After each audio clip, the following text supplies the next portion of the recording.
going to take a look at a way, or several ways, to escape the Darce Choke position.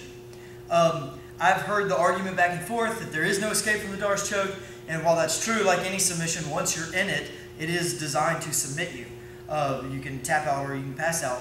But the setup itself, there are several places during the setup that you can break down the process. Much like we've talked about with the triangle choke and any other submission, there are certain steps that your opponent has to go through a process to set up the submission itself. It's during those steps that there's opportunities for escape or opportunities to stalemate it and at least stop the submission process. That's what we're going to focus on. So first things first, we're going to look at a way to sweep our opponent.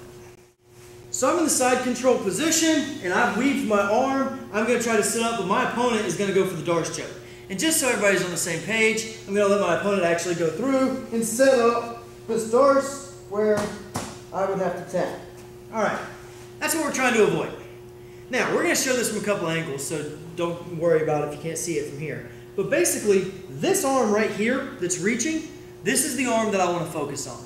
Alright, because this is the one that's giving me the most trouble immediately. Now, what I want to do is either reach my arm in and grab right here, or if I can't, just hook the outside of his elbow. Now, the key here is he has to break my posture. He has to push my head down in order to get the Darce Choke. So I always, as soon as I feel it, I always want to be looking up. All right, now as my opponent tries it, it's much harder for him.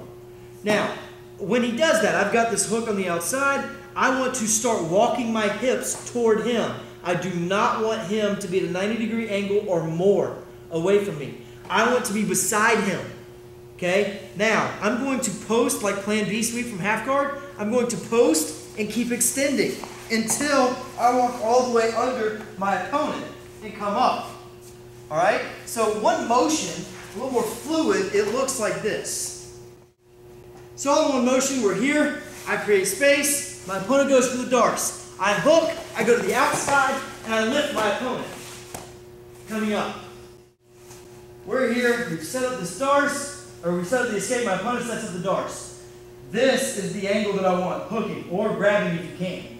But hooking. Now, walking my hips toward him, this is the key, and keeping my head up. Grabbing his leg, and lifting it. Walking my hips under him.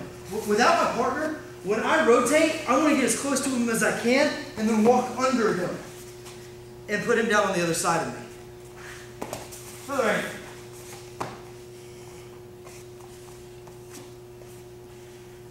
We're here. I create the escape. He creates the Darce Choke.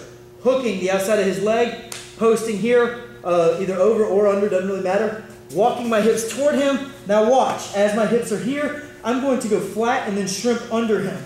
And continue moving, walking him over. It's your first way to escape the Darce Choke by sweeping your opponent over you and taking side control.